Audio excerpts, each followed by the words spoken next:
नमस्कार दोस्तों, आज की इस वीडियो में हम बात करेंगे कि चैत्र नवरात्रि की अष्टमी और नवमी कब मनाई जाएगी।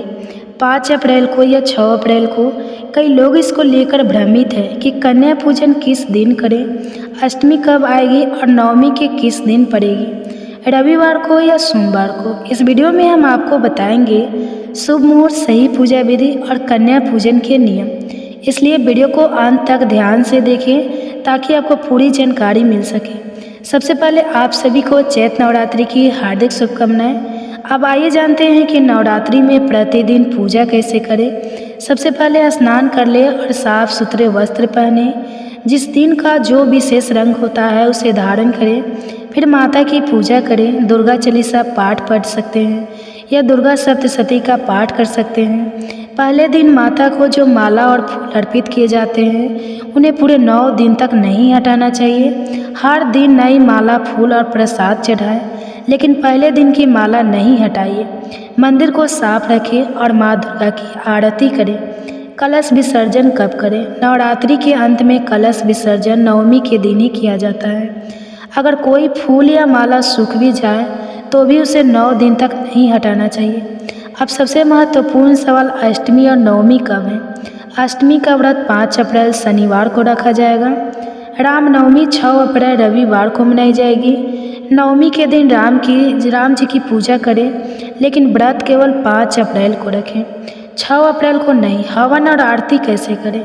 यदि चाहे तो आप प्रतिदिन छोटा सा हवन कर सकते हैं। आरती सुबह और शाम दोनों समय करें। आप जब चाहे कर सकते हैं। आप जो भी आरती गाएं, ओम जय अम्बे गौरी या कोई भी दुर्गा माता की आरती गा सकते हैं। पूजन में लौंग और इलायची अर्पित करें। यदि आप सोच रहे हैं कि घर में चढ़ाया हुआ प्रसाद क्या करें, तो आप उसे चाय में भी डाल सकते हैं या खुद चबाकर खा सकते हैं, या बिना लहसुन प्याज वाली सब्जी में डालकर उपयोग कर सकते हैं। यह भी अब स्पष्ट हो गया। अब आगे जानते हैं कि कन्या पूजन कब करें। जिन लोगों के पास सुविधा है उन्हें कन्या पूजन जरूर करना चाहिए। अगर किसी कारणवश संभव ना हो तो अपनी सामर्थ्य के अनुसार करें, लेकिन कन्या पूजन करना अत्यंत आवश्यक है। इसे दान देकर भी किया जा सकता है। बहुत से लोग इसे बड़े विधि विधान से करते हैं। कन्या पूजन से ही व्रत संपूर्ण माना जाता है। कन्या पूजन के दिन यदि आपने कन्याओं को प्रसन्न कर लिया तो माँ दुर्गा स्वयं ही प्रसन्न हो जाती है, क्योंकि कन्याओं के मस्तक पर माँ नव दुर्गा के 9 रूप विराजमान होते हैं। इस वीडियो को पूरा जरूर देखें। यह वीडियो उन माताओं और बहनों के लिए बहुत लाभदायक होने वाली है जिन्होंने चैत्र नवरात्रि का व्रत रखा हुआ है। इस वीडियो को पूरा देखने से आपको वह जानकारी प्राप्त होगी जो पूरे नवरात्रि के 9 दिन की पूजा के बराबर मानी जाती है। चैत्र नवरात्रि की 9वीं तिथि पर कन्या पूजन का विशेष महत्व होता है। इसे करने से माँ दुर्गा की कृपा प्राप्त होती है और सुख समृद्धि का आशीर्वाद मिलता है। माँ दुर्गा की कृपा से परिवार में सुख शांति बनी रहती है, आर्थिक स्थिति मजबूत होती है, कर्ज से मुक्ति मिलती है, दाम्पत्य जीवन में प्रेम और सद्भाव बढ़ता है, संतान सुख की प्राप्ति होती है और बच्चों का स्वास्थ्य अच्छा रहता है। घर में सकारात्मक ऊर्जा का संचार होता है। नवमी पर किया गया कन्या पूजन बहुत शुभ माना जाता है, इसलिए इसे श्रद्धा और प्रेम से करना चाहिए। कन्या पूजन विधि 7, 9 या 11 कन्याओं को आमंत्रित करें। कन्याओं की संख्या 1 से अधिक और 11 से कम होनी चाहिए। इनके साथ एक बालक जैसे लंगूर कहा जाता है उसे भी शामिल करें, जिसे भगवान हनुमान का स्वरूप माना जाता है। कन्याओं के पैर शुद्ध जल से धोकर उनका आशीर्वाद लें। यदि छोटी कन्या ने आपको आशीर्वाद दे दिया तो समझिए माँ दुर्गा ने स्वयं जाकर आशीर्वाद दिया है। तिलक और आरती करें। कन्याओं के माथे पर रोली और चंदन का तिलक लगाकर प्रसाद दें। दक्षिणा और उपहार भेंट करें। कन्याओं को वस्त्र, खिलौने या अन्य उपहार देकर उनका सम्मान करें। भोजन कराएं, जिसे पूरी, चना, हलवा और फल आदि खिलाएं। कुछ विशेष चीज़ें खिलाने से कन्याएं अत्यधिक प्रसन्न होती हैं। कुछ लोग 9 दिन का व्रत रखते हैं और अष्टमी को ही व्रत खोल देते हैं। पंजाब, हरियाणा और दिल्ली में अधिकतर लोग अष्टमी के दिन व्रत खोलते हैं, लेकिन अष्टमी के दिन व्रत नहीं खोलना चाहिए। यदि आपने 9 दिनों का व्रत रखा है तो 10वें दिन ही व्रत खोलना चाहिए। यह परंपरा बहुत पुरानी है। हालांकि कुछ परिवारों की परंपरा के अनुसार लोग अष्टमी को ही व्रत खोलते हैं, जबकि कुछ परिवारों के 10वीं को व्रत खोला जाता है। हमारे घर में हमेशा से 10वीं को ही व्रत खोला जाता है। नवरात्रि के अंतिम दिन विधि विधान से माता सिद्धिदात्री की पूजा की जाती है। अगर आप नवमी के दिन पूजा कर रहे हैं तो अष्टमी को माँ महागौरी की पूजा करनी चाहिए। पूजा करने के बाद दीपक जलाकर और हवन करके माता की आराधना करें। नवमी के दिन हवन करने के बाद आरती की जाती है। इस दौरान फूल माला अर्पित करें, सिंदूर लगाएं और अपनी मनोकामना माता से प्रार्थना करें। अष्टमी के दिन ही मनोकामना का संकल्प लिया जाता है, लेकिन यदि किसी कारण से ना कर पाए तो नवमी को भी कर सकते हैं। मंदिर में जाकर भी संकल्प लिया जा सकता है, और यदि मंदिर ना जा सके तो घर में ही कलश के सामने माता की प्रतिमा या चित्र के सामने संकल्प ले सकते हैं। संकल्प के लिए पीले चावल, हल्दी, दुर्वा, फल या मिठाई अर्पित कर सकते हैं। मंदिर में संकल्प लिया जाए तो वही छोड़ दिया जाता है, और घर में करने पर ब्राह्मण को दान दे सकते हैं। पूजा और हवन करने के बाद आरती की जाती है और इसके बाद कन्या पूजन किया जाता है। कन्या पूजन पूजा के बाद ही करना चाहिए। इस बार ध्यान रखें कि जो लोग नवमी के दिन व्रत खोलते हैं वे अपने प्रसाद में से थोड़ा अलग रख सकते हैं, जिसे ताजे भोजन के साथ ग्रहण किया जाता है।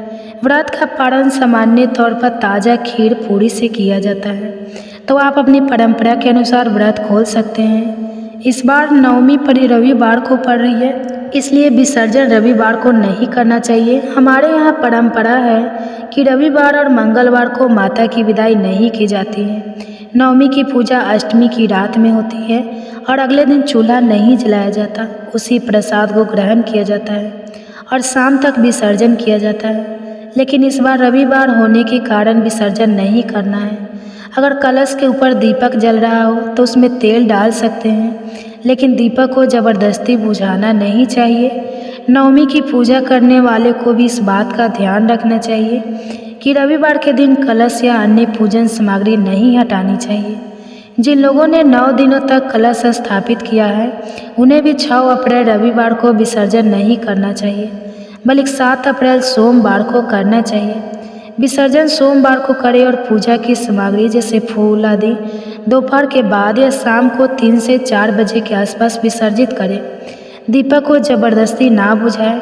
इस बार विशेष रूप से ध्यान रखें कि रविवार को विसर्जन ना करें, बल्कि सोमवार को विधि पूर्वक करें। नवमी के दिन भी अन्य दिनों की तरह पूजा करें और विधि पूर्वक माता की आराधना करें।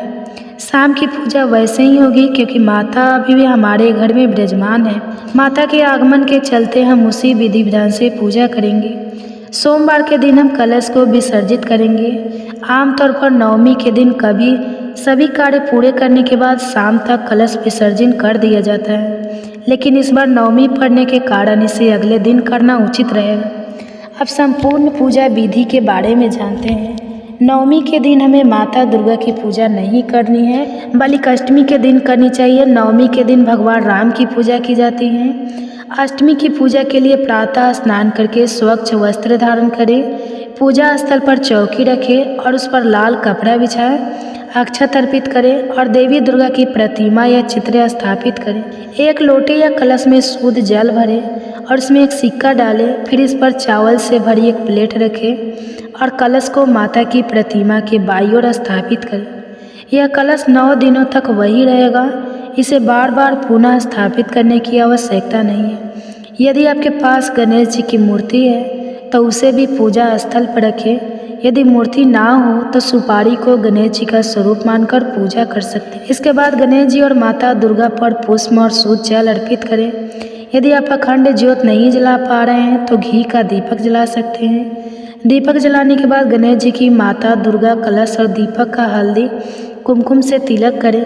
फिर माता को वस्त्र स्वरूप लाल चुनरी या लाल कपड़ा अर्पित करें और भोग के रूप में बतासे, मिश्री और फल चढ़ाएं।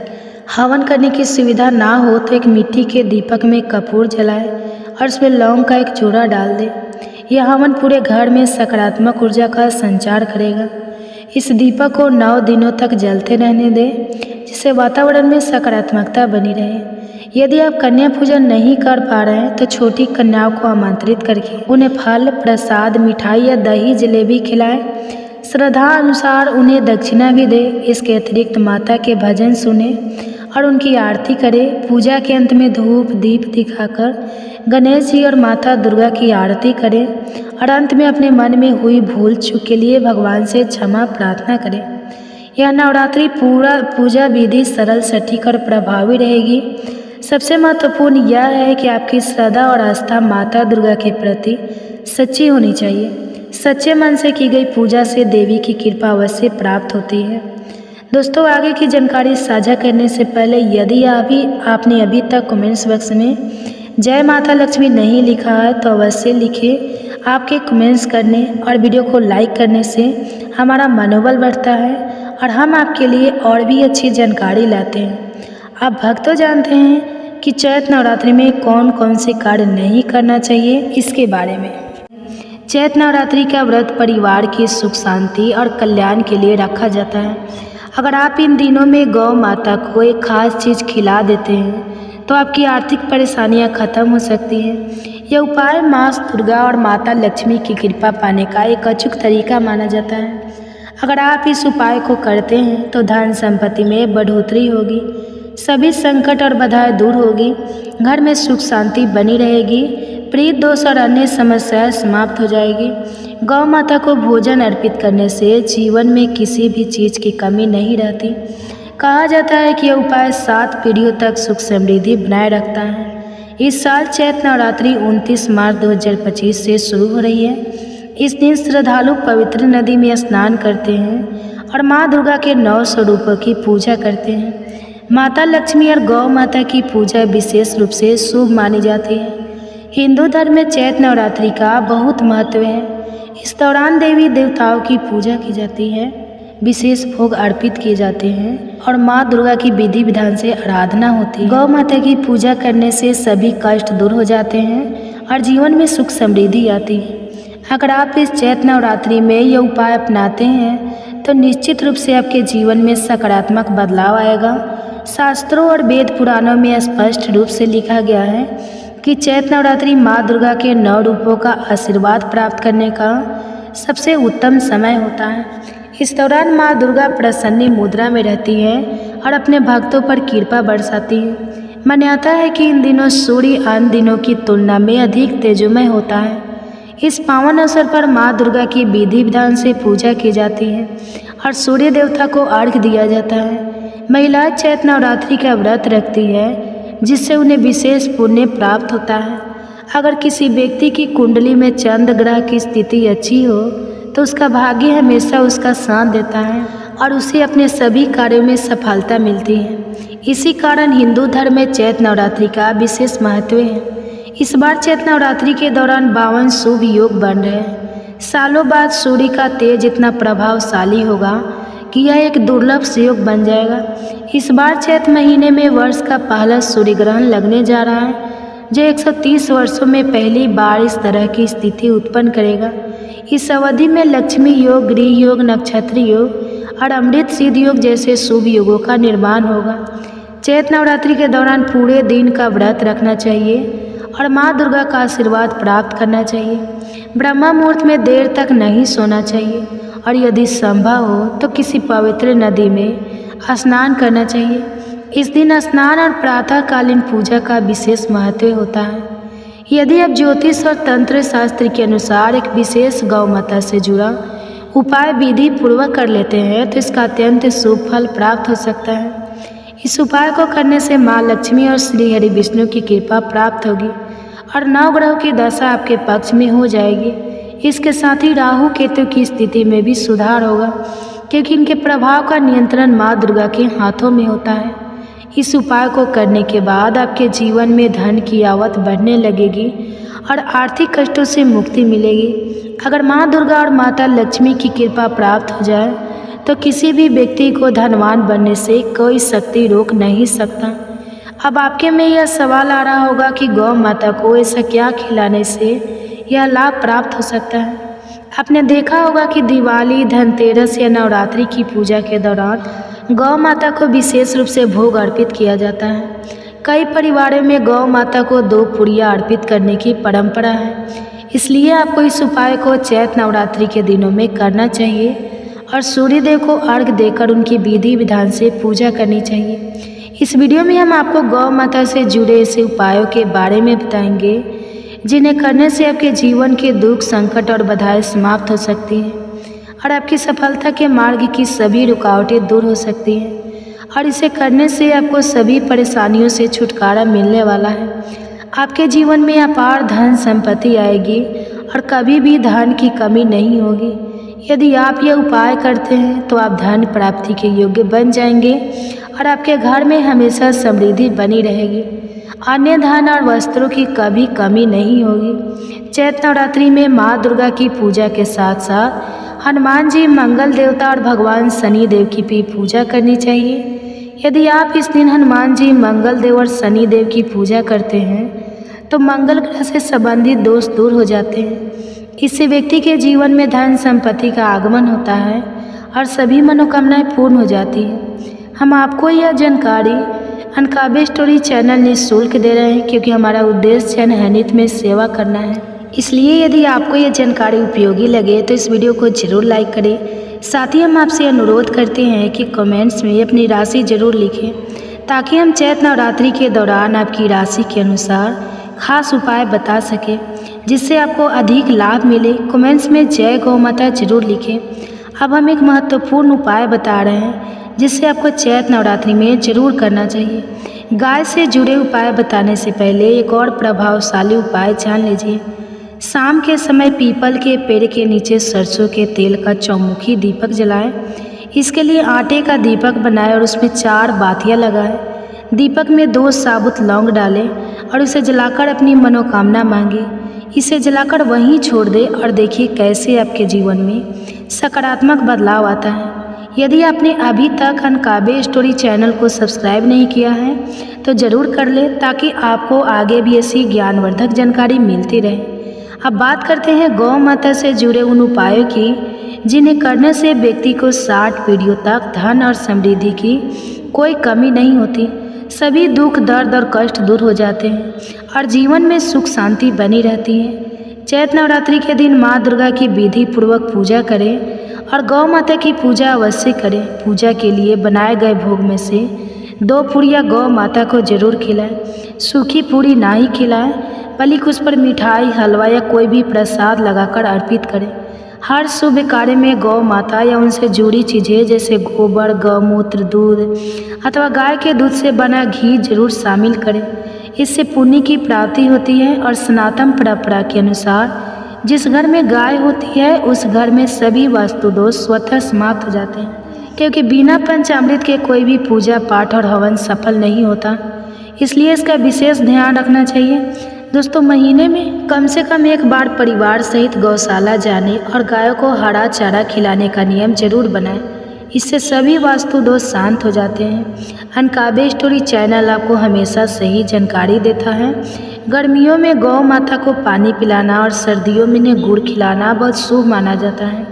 खास तौर पर चैत्र नवरात्रि के दिन गौ माता को गुड़ जरूर खिलाएं। गर्मियों में गाय को गोदना भी खिलाना चाहिए। गौ माता को अनेक देवी देवताओं का वास माना जाता है।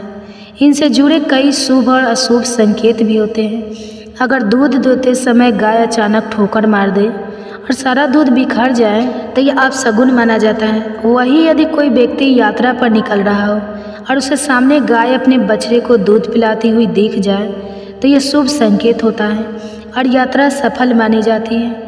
गाय की आवाज़ सुनना भी शुभ माना जाता है, खासकर जब यात्रा के समय या रात्रि में गाय हुंकार भरे। लेकिन ध्यान रखें, गाय के साथ कभी भी बुरा व्यवहार ना करें। गाय को राष्ट्रीय पशु बनाए जाने की चर्चा चल रही है, लेकिन कई लोग इनके साथ खराब व्यवहार करते हैं। जैसे ही गाय दूध देना बंद कर देती है, कुछ लोग उन्हें सड़कों पर छोड़ देते हैं। कई बार इन्हें डंडे मारे जाते हैं या उन पर पानी डाला जाता है, जिससे वे बीमार होकर दम तोड़ देती है। शास्त्रों के अनुसार गाय को कभी भी मारना पीटना नहीं चाहिए। गाय को माता का दर्जा दिया गया है और जो व्यक्ति गाय को कष्ट देता है वह भारी पाप का भागी बनता है। गौतम मुनि की कथा में भी यह उल्लेख मिलता है कि उन्होंने गलती से गाय को डंडा मार दिया था, जिससे गाय की मृत्यु हो गई थी। इस पाप से मुक्ति पाने के लिए उन्होंने वर्षों तक कठोर तपस्या की थी। भगवान श्री कृष्ण की कथा में भी मिलता है कि उन्होंने बैल रूप में आए वृद्धासुर का वध किया था, जिससे मुक्त होने के लिए उन्हें सभी तीर्थों को एक कुंड में बुलाकर स्नान करना पड़ा था। गाय को पानी पीते समय भगाना घोर पाप माना जाता है, जबकि उनकी सेवा करने वाले लोग सुखी और धनवान होते हैं। गाय को कष्ट देकर उठाने से मनुष्य अपने पापों का भागी बनता है और अगले जन्म में दर दर भटकता है। शास्त्रों में बताया गया है कि जो लोग गाय की सेवा करते हैं, उन्हें भोजन कराते हैं और उनकी अच्छी देखभाल करते हैं, उनकी सभी इच्छाएं पूरी होती हैं। गाय के बछड़े से बचा हुआ दूध ही मनुष्य को लेना चाहिए। ये सबसे पवित्र और लाभकारी माना जाता है। परंतु कुछ लोग गाय को एक बार दूहने के बाद बछड़े के लिए बचा हुआ दूध भी निकाल लेते हैं, जो कि बहुत बड़ा पाप माना जाता है। ऐसा करने से व्यक्ति को नकारात्मक परिणाम भुगतने पड़ते हैं। शास्त्रों में कहा गया है कि गौवंश यानी गाय और बैल की पीठ पर नहीं बैठना चाहिए। ऐसा करने से महापाप लगता है और ऐसे व्यक्ति को नरक में कष्ट भोगना पड़ता है। नंदी ने अपनी इच्छा से महादेव की सवारी बनाना स्वीकार किया था, इसलिए वह अपवाद है। गाय का दान बहुत पुण्यदायी माना जाता है, लेकिन बीमार या बूढ़ी गाय का दान नहीं करना चाहिए। कठोपनिषद ने नचिकेता की कथा में भी बताया गया है कि उन्होंने अपने पिता द्वारा बूढ़ी गायों के दान पर आपत्ति जताई थी। दूध देने वाली और बछड़े सहित गाय का दान करने से व्यक्ति को महान पुण्य प्राप्त होता है और स्वर्ग में स्थान मिलता है। ज्योतिष शास्त्र के अनुसार सूर्य, चंद्र, मंगल या शुक्र की यदि राहु से हो तो प्रिय दोष उत्पन्न होता है। सूर्य का संबंध पिता से और मंगल का संबंध रक्त से होता है। इसलिए यदि सूर्य पर शनि, राहु या केतु की दृष्टि हो या मंगल की योगी राहु केतु से हो तो यह दोष बनता है। प्रिय दोष से जीवन में संघर्ष बढ़ जाता है। यदि यह दोष हो तो रोज या चैत्र नवरात्रि के किसी दिन गाय को रोटी, गुड़ या चना खिलाने से इसका निवारण होता है। हर शुभ और मांगलिक कार्य में गौ माता या उनसे जुड़ी चीज़ें जैसे गाय का गोबर, गौमूत्र, दूध या दूध से बनी घी शामिल करना चाहिए। इससे पुण्य की प्राप्ति होती है। जिस घर में गाय होती है वहाँ के वास्तु दोष स्वतः समाप्त हो जाते हैं। गाय के गोबर को बृहस्पति का प्रतीक माना जाता है। यदि जन्मपदी में बृहस्पति नीच राशि मकर में हो या अशुभ स्थिति में हो तो शिवलिंग के दर्शन करने के बाद यदि गौ माता सामने आ जाए तो उन्हें अपनी दाहिनी ओर से जाने देना चाहिए। इससे यात्रा सफल होता है। यदि यात्रा के दौरान सामने आ जाए, विशेष रूप से अपने बछड़े को दूध पिलाती हुई, तो ये संकेत होता है कि यात्रा मंगलमय रहेगी। गाय को ताज़ा भोजन ही देना चाहिए। यदि रोटी बनाई जाए तो उसे तुरंत खिलाना चाहिए। बासी रोटी देने से नकारात्मक ऊर्जा घर में प्रवेश करती है और कार्यों में विघ्न आता है। इसलिए हमेशा ताज़ी रोटी ही खिलाएं। सड़ी गली चीज़ें कभी भी गाय को नहीं खिलानी चाहिए। लोग अक्सर खराब फल या सड़ी सब्जियां गाय को खिला देते हैं, जो अशुभ माना जाता है। इसके बजाय आटे की गाढ़ा लोइया बनाकर उन पर हल्दी लगाकर गाय को खिलाएं और उनके चरण स्पर्श करें। ऐसा करने से जीवन की सभी समस्याएं दूर होती हैं और बाधाएं समाप्त होती हैं। अगर गाय को रोटी दे तो उस पर हल्दी, मिश्री या थोड़ी घी जरूर रखें। खाली रोटी खिलाना उचित नहीं होता। इससे शुभ फल प्राप्त नहीं होते हैं और जीवन में सकारात्मक आती है। यदि उपाय आपको अच्छे लगे तो इस जानकारी को अधिक से अधिक लोगों तक पहुंचाएं।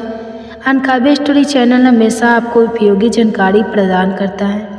अगर आप चैनल पर नए हैं तो इसे सब्सक्राइब करें और कमेंट्स बॉक्स में जय माँ दुर्गा, जय माता लक्ष्मी, जय गौ माता जरूर लिखें। माँ दुर्गा तेरी सदा ही जय हो। नवरात्रों में पहन लेना अपने गले में इस पेड़ की जड़ को। भाग्य आपका 7वें आसमान पर होगा। जहाँ भी जाओगे दौलत पीछे आएगी। दोस्तों, चैत्र नवरात्रि इस बार 2025 में 30 मार्च दिन रविवार को मनाई जाएगी और 6 अप्रैल दिन रविवार को नवरात्रि समाप्त हो जाएंगे, क्योंकि इस बार यह नवरात्रि पूरे 8 दिनों के पड़े हैं। 31 मार्च को 2 व्रत एक साथ रखे जाएंगे। माँ ब्रह्मचारिणी और माँ चंद्रघंटा की पूजा एक साथ होगी। दोस्तों, हिंदू संस्कृति में कई तरह के पौराणिक मान्यता को महत्व दिया गया है कि कई ऐसे पेड़ पौधे होते हैं जो कि काफ़ी शुभ माने गए हैं। कई ऐसे पेड़ पौधे होते हैं जो कि हमारे जीवन में चल रही परेशानी को दूर कर देते हैं। खास बात यह है कि पेड़ पौधे की ना सिर्फ लोग पूजा करते हैं बल्कि औषधि के रूप में भी प्रयोग करते हैं। यह कई प्रकार की बीमारी को ठीक करते हैं और वेद पुराणों में भी कई प्रकार के पेड़ पौधों का उल्लेख है, जैसे कि तुलसी का पौधा है, पीपल का पौधा है। इसका बहुत ही ज़्यादा आध्यात्मिक महत्व होता है। दोस्तों, अगर आपने देखा होगा, हम जब पीपल की पूजा क्यों करते हैं, हमें पीपल की पूजा क्यों करनी चाहिए। वट सावित्री जो व्रत रखते हैं, जो माता बहनें हैं, वह पीपल की पूजा क्यों करते हैं? क्योंकि पेड़ पौधे में कुछ ऐसे अलौकिक चमत्कारी शक्तियाँ होती हैं जिसके दम पर कुछ समय में, यानी कि किस समय में आपको अच्छे परिणाम मिलते हैं। तो आज मैं आप लोगों को नवरात्रि के समय में ताबीज़ में भर करके पहन लेना इस पौधे के जड़ बंद किस्मत के तले खुल जाएंगे, इस वीडियो में बताऊंगा। देखिए, यह जो नवरात्रि का समय होता है, माँ नौ दुर्गा की कृपा प्राप्त करने का, इनसे आशीर्वाद प्राप्त करने का सबसे अच्छा समय माना गया है। जो व्यक्ति रिद्धि प्राप्त करना चाहते हैं, सिद्धि प्राप्त करना चाहते हैं, शुभ एवं लाभ को प्राप्त करना चाहते हैं, धन धान्य की कामना को और धन धान्य से समृद्ध होना चाहते हैं, आरोग्य की प्राप्ति करना चाहते हैं, अगर आप चाहते हैं आपके जीवन से दुर्भाग्य दूर हो जाए, कृति की प्राप्ति हो, शांति की प्राप्ति हो, आपको मान शाम की प्राप्ति हो, तो आप एकदम सही वीडियो में आए। आपको कहीं भी जाने की ज़रूरत नहीं है। आज मैं आप लोगों को नवरात्रि के समय में धारण किए जाने वाली 5 जड़ के बारे में बताऊंगा। 5 जड़ में से कोई भी एक जड़ अवश्य धारण करना। जितने भी मैंने लाभ इस वीडियो में बताए हैं, वह सारे लाभ आपको मिलेंगे। पेड़ पौधे में बहुत ही ज़्यादा चमत्कारी शक्तियाँ होती हैं। आप माने या ना माने, हमने जीवन काल में कई बार औषधि का प्रयोग करके बहुत सारे साधक की बीमारी को भी ठीक करा है, और बहुत सारे पेड़ पौधे का प्रयोग करके कई लोगों की समस्या को, जटिल से जटिल समस्या को हमने चुटकी में समाप्त करवाया है। तो जो पेड़ पौधे होते हैं, कहीं ना कहीं धार्मिक दृष्टि से ले लीजिए, चाहे आध्यात्मिक दृष्टि से ले लीजिए, हमें फायदा पहुंचाने का काम ही करते हैं। सर्वप्रथम तो आपको नवरात्रि के 9 दिन इस पेड़ पौधे की जड़ को ले आना है। अगर नवरात्रि के छठे दिन इस वीडियो को देख रहे हैं, तो नवरात्रि के छठे दिन भी इस पेड़ पौधे की जड़ ला करके आप जो है अपने घर में पूजन करके धारण कर सकते हैं। लेकिन अगर नवरात्रि के दिन 9 दिन में आप इनकी पूजा करके जड़ को धारण करते हैं, तो फिर अति उत्तम है। आपको हर सारी चीज़ प्राप्त होगी जो चीज़ आप प्राप्त करना चाहते हैं। दोस्तों, महंगे रत्न पहनने की बजाय अगर आप जो है इन पेड़ पौधे की जड़ को धारण करते हैं, तो उससे अच्छा आपको परिणाम मिलेगा, रिजल्ट मिलेगा। कहीं ना कहीं रत्नों में मिलावट होती है, कहीं ना कहीं रत्नों में त्रुटि होती है। लोग आपको बेवकूफ़ बना सकते हैं, लेकिन पेड़ पौधे से आपको कोई बेवकूफ़ नहीं बनाएगा। इसकी जड़ से, क्योंकि स्वयं आप इसे जो है अपने हाथों से उखाड़ करके लाएंगे और इसे आप धारण करेंगे। तो मैं आप लोगों को नवरात्रि के समय में लाए जाने वाले पेड़ पौधे की जड़ के बारे में बता रहा हूँ, जिसे आप जो है ला करके धारण कर सकते हैं। दोस्तों, सर्वप्रथम तो इन पेड़ पौधों की जड़ को लाने के बाद आपको क्या करना होता है, इसे देवी प्रतिमा की तरह 9 दिन तक पूजा करनी होती है। जैसे माता नौ दुर्गा की पूजा करते हैं, ठीक उसी प्रकार इन पेड़ पौधे की जड़ को ला करके 9 दिन तक आपको पूजा करनी होती है। और 10वें दिन जो विजयदशमी होती है, उस दिन चांदी के ताबीज़ में भर करके पहनना होता है। अगर आपका सामर्थ्य नहीं है कि चांदी का ताबीज़ जो है आप ले सके, तो आप जो है बिना चांदी के ताबीज़ के भी पहन सकते हैं। जो तांबे के ताबीज़ आते हैं, उसमें आप जो है धारण करके जो है डाल करके धारण कर सकते हैं। तो आइए इस वीडियो में जानते हैं कि कौन सी चीज़ को हमें नवरात्रि के समय में, कौन सी जड़ को ला करके धारण करना चाहिए, पहनना चाहिए। 5 जड़ के बारे में बता रहा हूँ। जानकारी बताने से पहले, वीडियो में आगे बढ़ने से पहले आप सभी दर्शकों से गुजारिश करना चाहूँगा, वीडियो में बताई गई जानकारी पसंद आएगी तो वीडियो को लाइक करें, चैनल को सब्सक्राइब जरूर कर लेना। और हाँ दोस्तों, कमेंट बॉक्स में अपनी राशि भी डाल दीजिएगा। अगर हमारे पास कोई उपाय होगा तो वह आकर हम आपके कमेंट्स के रिप्लाई करके बता देंगे। दोस्तों, आइए जानते हैं। सर्वप्रथम तो आपके चमेली की जड़ लाना चाहिए। चमेली की जड़ के बेनिफिट बताना चाहूँगा, फायदे बताना चाहूँगा। चमेली की जड़ में दैवीय शक्तियाँ समाहित रहती हैं। आपने देखा होगा, चमेली की जो तेल है हनुमान जी महाराज को समर्पित होता है। इसमें हनुमान जी महाराज की दैवीय शक्तियाँ रहती हैं। जो लोग माता लक्ष्मी की कृपा प्राप्त करना चाहते हैं, लक्ष्मी सिद्धि प्राप्त करना चाहते हैं, जो लोग सिद्धि प्राप्त करना चाहते हैं, मंत्रों को सिद्ध करना चाहते हैं, जो व्यक्ति आरोग्य रहना चाहते हैं, ऐसे व्यक्ति चमेली की जो जड़ होती है इसे अवश्य लाना चाहिए। चमेली की जो जड़ है इसे नवरात्रि के पहले ले आना या फिर नवरात्रि के टाइम में भी ला सकते हैं और उसकी 9 दिन आपको पूजा करनी है। 9 दिन नहीं कर पाते हैं तो कम से कम 1 दिन पूजा कर सकते हैं। इसकी पूजा करने के बाद इसे चांदी के तमीज में धारण करना होता है। आपको दशहरे के दिन इसे चांदी के तमीज में धारण करना होता है। तो इससे दैवी शक्ति की प्राप्ति होती है, अलौकिक शक्ति की प्राप्ति होती है, हनुमान जी महाराज की कृपा बरसती है, आप हमेशा निरोगी रहते हैं। दूसरे क्रम में आता है लड़जीरा नाम का पौधा। हमारी वीडियो में देख लीजिए, इस प्रकार का होता है लड़जीरा पौधा। कई जगह इसे चिरचिरा के नाम से जानते हैं, कई लोग इसे आप मार्ग बोलते हैं। आप इसे आपा मार्ग क्यों बोलते हैं? क्योंकि इसके जो बीज होते हैं उल्टी तरह होते हैं, ये सीधे नहीं रहते। आप में से अधिकतर जितने भी लोग हैं बीज देखे होंगे, फल के वह सीधे तरफ होते हैं लेकिन ये उल्टे होते हैं, इसलिए इसे आपा मार्ग कहते हैं। अर्थात यह दुनिया से उल्टा चलता है। आपा मार्ग का संत महात्मा लोग सबसे ज़्यादा प्रयोग करते हैं। दोस्तों, आपा मार्ग जो होता है इसके बीज का खीर बना करके खाने से 30 दिनों तक बिल्कुल ही पेशाब पानी यहाँ तक कि जो शौच क्रिया होती है वह बंद हो जाए। तो साधना करने वाले जो संत महात्मा रहते हैं हिमालय में अधिकतर हमने देखते हैं ऐसे लोग आपा मार्ग के बीज की खीर बना करके खाते हैं, लंबे समय फिर साधना करते हैं। इन्हें खाने के बाद भूख है, प्यास है या फिर एक प्रकार की शौच क्रिया नहीं सताती। तो इसे कब पहनना चाहिए, कैसे धारण करना चाहिए? तो नवरात्रि के समय में 10वीं तिथि में आपको इसे धारण करना होता है। इसके धारण करने के बाद यह शत्रु का नाश करता है। और एक खास बात, जो लोग जैसे वशीकरण प्राप्त करना चाहते हैं कि सभी लोग उन्हें देख करके सम्मोहित हो जाए, उनके चेहरे से नज़र ना हटाए, उन्हीं की बात माने, तो ऐसे व्यक्ति जो चिरचिरा है, आपा मार्ग है, उसकी जड़ जरूर धारण करें। इसकी जड़ धारण करने के बाद अध्यात्म उन्नति होती है, बंद किस्मत के ताले खुलते हैं। दोस्तों, आप जहाँ भी जाइए लोग आपको देख करके आकर्षित होंगे, आपके वशीभूत हो जाएंगे। तो यह अवश्य धारण करें। इसे पहनने के बाद जो नवग्रह की पीड़ा होती है, नवग्रह में से किसी भी प्रकार के जो ग्रह हैं आपको गलत परिणाम दे रहे हैं, गलत फल दे रहे हैं, तो गलत फल देना बंद कर देते हैं, स्थिर हो जाते हैं। दोस्तों, तीसरे क्रम में आते हैं बरगद की जटा। अब पिछले वाली वीडियो में बरगद की जटा के बारे में भी एक वीडियो बनाया हूँ। यह बंद किस्मत के ताले को खोलती है।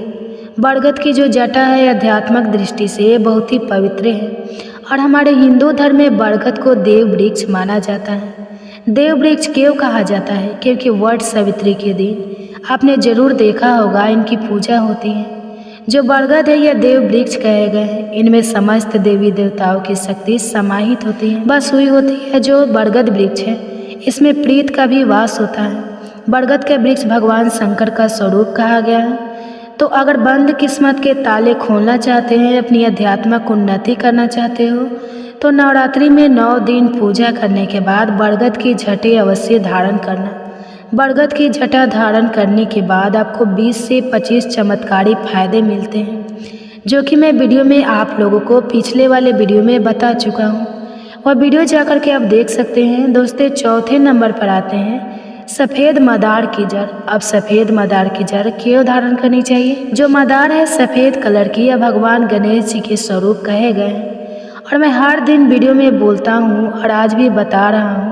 जो 11 वर्ष पुरानी सफ़ेद मदार की जड़ होती है यह भगवान गणेश की सूंड की आकृति ले लेती है। आपने कई मंदिरों में देखा होगा मदार के गणेश जी बनाए जाते हैं। मदार के जो गणेश जी हैं इन्हें बहुत ही ज़्यादा फलकारी कहा गया है।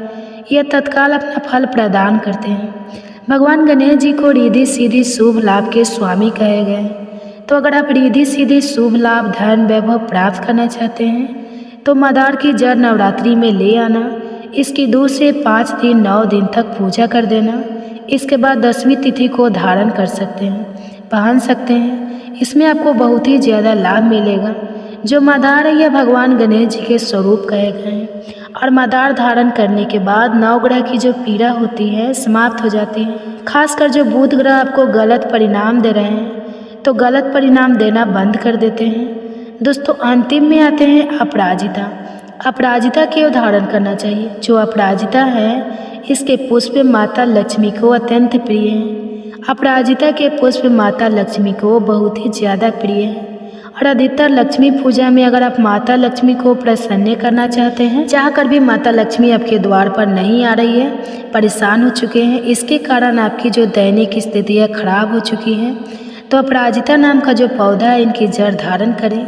इसे चांदी के तमीज में धारण करने के बाद फिर लक्ष्मी की पूजा प्राप्त करना शुरू कर दें। इससे लक्ष्मी की प्राप्ति होनी शुरू हो जाती है, बंद किस्मत के ताले खुल जाते हैं। नौकरी चाहिए, नौकरी की प्राप्ति हो जाएगी, यानी कि बंद किस्मत के ताले को खोलने का काम करता है। आपकी आध्यात्मिक उन्नति करते हैं। मानो या ना मानो, धर्म अपनी जगह है, जड़ी बूटी की शक्तियाँ अपनी जगह। आप माने या ना माने, वो अपनी जगह है। जो लोग मानते हैं, देखिए टोने टोटके की दुनिया में विश्वास होना जरूरी है। जो लोग मानते हैं उनके लिए भगवान है, जो लोग नहीं मानते तो पत्थर समझते हैं। यानी कि भगवान आपके सामने भी खड़े हो तो भी पत्थर तुल्य हैं। अगर आप भगवान को मानते हैं तो पत्थर भी आपके लिए भगवान जैसा पूजनीय हो जाता है।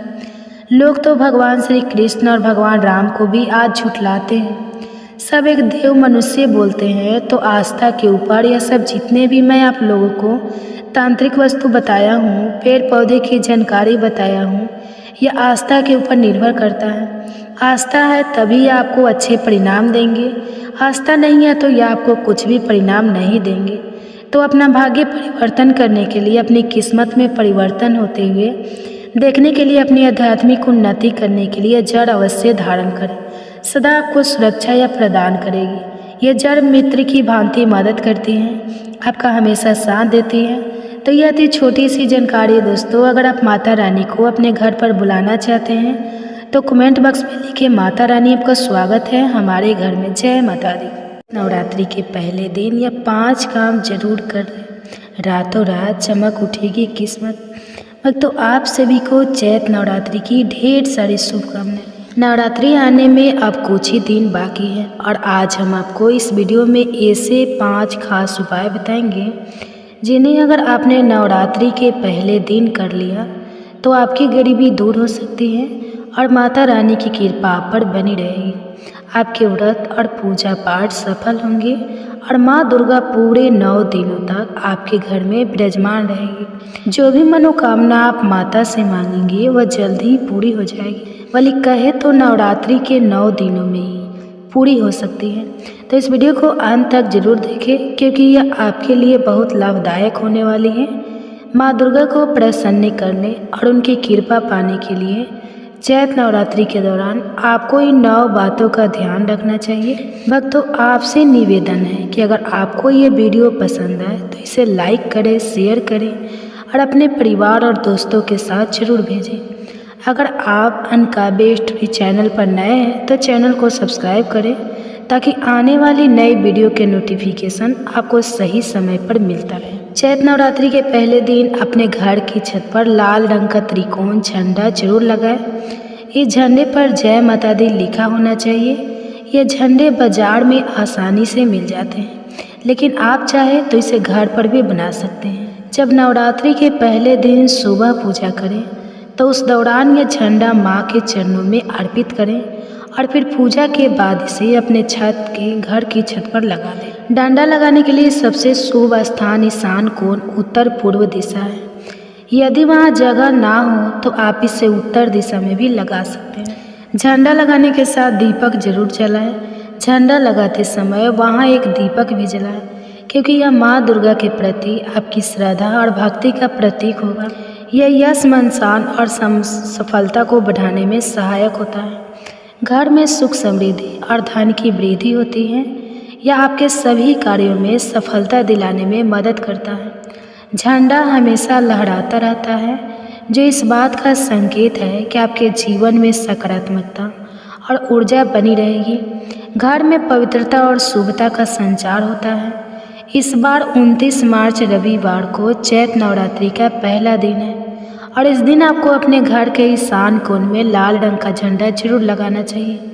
लाल रंग माता रानी को बहुत प्रिय है और यह उनका प्रतीक भी माना जाता है, इसलिए इस उपाय को जरूर अपनाएं।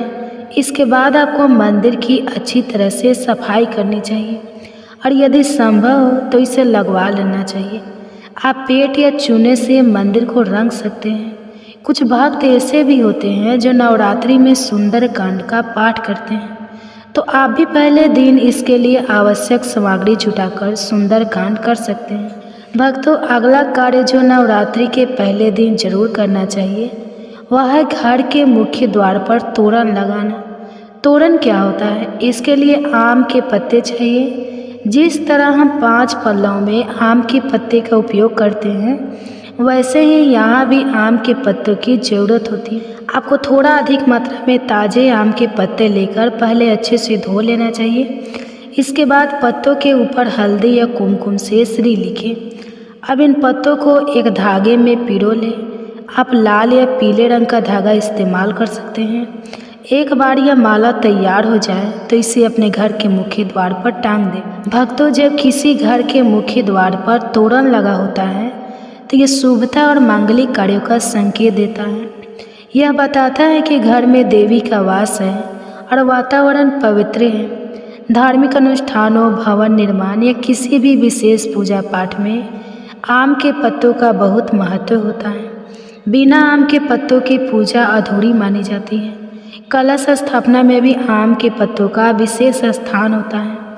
इसलिए नवरात्रि के पहले दिन मुख्य द्वार पर तोरण जरूर लगाना चाहिए, जिससे घर में शुभता और सकारात्मकता ऊर्जा बनी रहे। अगला महत्वपूर्ण कार्य अखंड दीपक प्रज्वलित करना है। यदि आप घर में अखंड दीपक जलाते हैं तो इससे आपकी कोई भी मनोकामना शीघ्र पूरी हो सकती है, बशर्ते आप श्रद्धा और विश्वास के साथ इसे प्रज्वलित करें। दीपक जलाने से घर में किसी भी प्रकार की नकारात्मक ऊर्जा प्रवेश नहीं कर पाती और सकारात्मक ऊर्जा बनी रहती। नवरात्रि के पहले दिन से लेकर नवमी तिथि तक अखंड दीपक जलाने से घर में सुख, समृद्धि और धन वैभव की वृद्धि होती है। माँ भगवती वहीं वास करती है जहाँ सकारात्मक ऊर्जा होती है। इसलिए हम मुख्य द्वार पर तोरण लगाते हैं ताकि बाहर से कोई भी सकारात्मक ऊर्जा घर में प्रवेश ना कर, और दीपक जलाते हैं जिससे घर के भीतर भी पवित्रता और सकारात्मक ऊर्जा बनी रहे, तो हमारे विचारों में किसी भी प्रकार की नकारात्मक ऊर्जा ना रहे। इसके लिए हम दीपक प्रज्वलित करते हैं। जब हम पूजा, प्रार्थना और मंत्र जाप कर रहे होते हैं तब दीपक का महत्व और भी बढ़ जाता है। लेकिन यदि किसी कारणवश आप अखंड दीपक नहीं जला सकते तो सुबह और शाम दोनों समय शुद्ध घी का दीपक अवश्य जलाएं।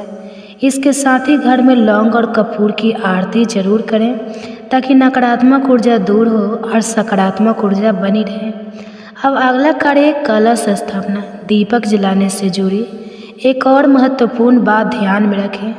अगर आप घी का दीपक जलाते हैं तो इसे माँ भगवती दुर्गा की मूर्ति के दाईं ओर रखना चाहिए, और यदि आप तिल के तेल का दीपक जलाते हैं तो इसे माँ दुर्गा की मूर्ति के बाईं ओर स्थापित करना चाहिए। दीपक हमेशा सही स्थान पर रखना आवश्यक होता है। अब बात करते हैं घट स्थापना, जिसे कलश स्थापना भी कहा जाता है। चैत्र नवरात्रि में कलश स्थापना के दौरान हम सभी देवी देवताओं का आवाहन करते हैं और माँ भगवती के साथ 9 दिनों तक विशेष पूजा करते हैं। जब हम माँ की आराधना करते हैं तो सबसे पहले कलश की पूजा की जाती है। धूप, दीप, नैवेद्य आदि अर्पित किए जाते हैं और विधि पूर्वक कलश को स्थापित किया जाता है। इस पूजा से घर में शुभता आती है और जीवन में आने वाली बाधाएं दूर होती हैं। यदि किसी कार्य में रुकावट आ रही हो तो वह भी माँ की कृपा से पूर्ण हो जाता है। इसलिए नवरात्रि के पहले दिन कलश स्थापना अवश्य करनी चाहिए। इसके बाद अगला आवश्यक कार्य है ज्वारे बोना, जिसे सप्त धान्य बोना भी कहा जाता है। ये एक शुभ संकेत होता है जिसमें मिट्टी में विशेष प्रकार के अनाज जैसे जौ बोए जाते हैं। जब ये अंकुरित होते हैं तो यह इस बात का प्रतीक होता है कि घर में सुख, समृद्धि और माँ भगवती की कृपा बनी हुई है। यह संकेत देता है कि देवी माँ का आशीर्वाद हमारे परिवार पर हमेशा रहेगा। इसलिए नवरात्रि के प्रथम दिन घर में जवारे बोना बहुत शुभ माना जाता है। अब बात करते हैं एक और महत्वपूर्ण कार्य की, जो नवरात्रि के पहले दिन किया जाना चाहिए, व्रत रखना। कई भक्त पूरे 9 दिनों तक व्रत रखते हैं। कुछ भक्त केवल जल पीकर उपवास करते हैं तो कुछ फलाहार ग्रहण कर व्रत करते हैं। लेकिन अगर आप पूरे नवरात्रि का व्रत नहीं रख सकते तो कम से कम नवरात्रि के पहले दिन व्रत अवश्य करें। चैत्र नवरात्रि के पहले दिन और अंतिम दिन यानी नवमी या अष्टमी तिथि पर व्रत करना बहुत शुभ माना जाता है। पहला दिन विशेष रूप से महत्वपूर्ण होता है क्योंकि इस दिन माँ भगवती की आराधना विधि पूर्वक की जाती है। अगर संभव हो तो पूरे नवरात्रि व्रत रखें, क्योंकि जब हम पूरी श्रद्धा और सात्विकता के साथ माँ की पूजा करते हैं तो वे शीघ्र प्रसन्न होती है। हालांकि व्रत तभी रखें जब आप स्वस्थ हो। यदि शरीर साथ नहीं दे रहा या आप व्रत रखने में असमर्थ हैं तो सात्विक भोजन करें, जिसमें बिना लहसुन प्याज का भोजन ग्रहण करें और सुबह शाम माँ की आराधना करें। सच्चे मन से भक्ति करें, माँ आपकी श्रद्धा को अवश्य स्वीकार करेगी। अगर आप पूरे दिन व्रत नहीं रख सकते तो कम से कम पहले दिन फलाहार करें। अब अगला महत्वपूर्ण कार्य है घर के मुख्य द्वार पर दोनों ओर स्वास्तिक का चिन्ह बनाना। इससे घर में शुभता बनी रहती है और नकारात्मक ऊर्जा प्रवेश नहीं कर पाती। साथ ही जब हम दीपक जलाते हैं तो यह न केवल घर को रोशन करता है बल्कि हमारे विचारों से भी नकारात्मकता दूर करता है। जब हम पूजा प्रार्थना और मंत्र जाप करते हैं तो दीपक की उपस्थिति से ध्यान केंद्रित रहता है और सकारात्मक ऊर्जा बनी रहती है। यदि संभव हो तो अखंड दीपक प्रज्वलित करें, लेकिन अगर किसी कारणवश यह संभव ना हो तो सुबह और शाम शुद्ध घी का दीपक जरूर जलाएं। इसके अलावा घर में लौंग और कपूर की आरती करें, जिससे नकारात्मकता दूर होगी और सकारात्मकता का वास होगा। अब बात करते हैं कलश स्थापना की। यदि आप घी का दीपक जलाते हैं तो इसे माँ दुर्गा की मूर्ति के दाईं ओर रखें और यदि तेल के दीपक जलाते हैं तो इसे माँ दुर्गा की मूर्ति के बाईं ओर रखें। दीपक का सही स्थान पर रखा जाना अत्यंत आवश्यक है। इसके बाद सबसे महत्वपूर्ण कार्य है घट स्थापना, जिसे कलश स्थापना भी कहते हैं। नवरात्रि में जब हम कलश स्थापित करते हैं तो यह देवी देवताओं का आवाहन करने का प्रतीक होता है। इस दौरान माँ भगवती के साथ साथ समस्त देवी देवताओं की पूजा की जाती है। विधि पूर्वक की गई यह पूजा हमारे जीवन के सभी बाधाओं को दूर करती है और सुख समृद्धि प्रदान करती है। सभी देवी देवता का पूजन हम माँ भगवती के साथ प्रतिदिन करते हैं। जब हम 9 दिनों तक लगातार देवी देवताओं का विधि पूर्वक आवाहन और पूजा करते हैं तो इसका विशेष महत्व होता है। माँ की पूजा से पहले हम कलश की पूजा करते हैं, धूप दीप और नैवेद्य अर्पित करते हैं। इसी प्रकार कलश भी पूजनीय होता है क्योंकि इसमें समस्त देवी देवताओं का आवाहन किया जाता है। जब हम पूरे विधि विधान से इनका पूजन करते हैं तो हमारे जीवन में आने वाली सभी बाधाएं दूर होती हैं और जो कार्य रुके होते हैं वे भी पूर्ण होने लगते हैं। इसलिए कलश स्थापना करना अत्यंत शुभ होता है। नवरात्रि के पहले दिन एक और महत्वपूर्ण कार्य करना चाहिए, जिसे जुवाड़े कहा जाता है, बोना कहा जाता है। इसे सप्त धान्य भी कहा जाता है। मिट्टी में बीज बोकर इन्हें उगाया जाता है और जब ये अंकुरित होते हैं तो ये संकेत देते हैं कि घर में सुख समृद्धि आने वाली है। यह दर्शाता है कि माँ भगवती हमारे घर में विराजमान हो चुकी है और अपने आशीर्वाद से हमें धन वैभव और खुशहाली प्रदान कर रही है। इसलिए नवरात्रि के पहले दिन जवाड़े अवश्य बोना चाहिए क्योंकि यह बहुत ही शुभ माना जाता है। अब बात करते हैं व्रत की। वैसे तो कई भक्त पूरे 9 दिनों तक नवरात्रि का व्रत रखते हैं, कुछ केवल जल ग्रहण करके तो कुछ फलाहार के माध्यम से उपवास करते हैं।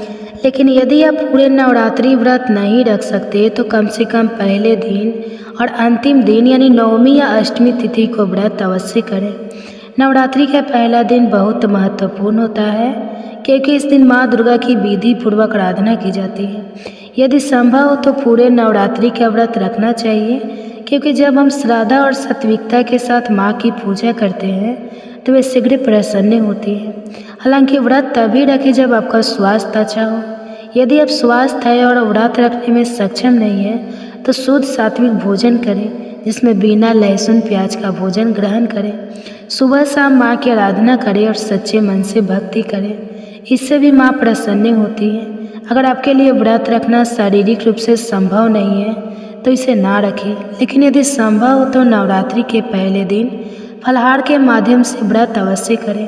अब एक और ज़रूरी कार्य की बात करते हैं जिसे नवरात्रि में अवश्य करना चाहिए। नवरात्रि के दौरान तामसिक भोजन से बचना चाहिए और सात्विक भोजन का सेवन करना चाहिए। फल, फ्रूट, जूस आदि लेने से शरीर में ऊर्जा बनी रहती है और व्रत रखने वाले व्यक्ति स्वस्थ रहते हैं। अब आपको बताते हैं कि चैत्र नवरात्रि 2025 कब से प्रारंभ हो रही है और पूजा के शुभ मुहूर्त क्या होंगे। नवरात्रि 9 दिनों तक चलती है और हर दिन माँ के किसी न किसी स्वरूप को समर्पित होता है। इस दौरान माँ दुर्गा के 9 स्वरूपों की पूजा की जाती है।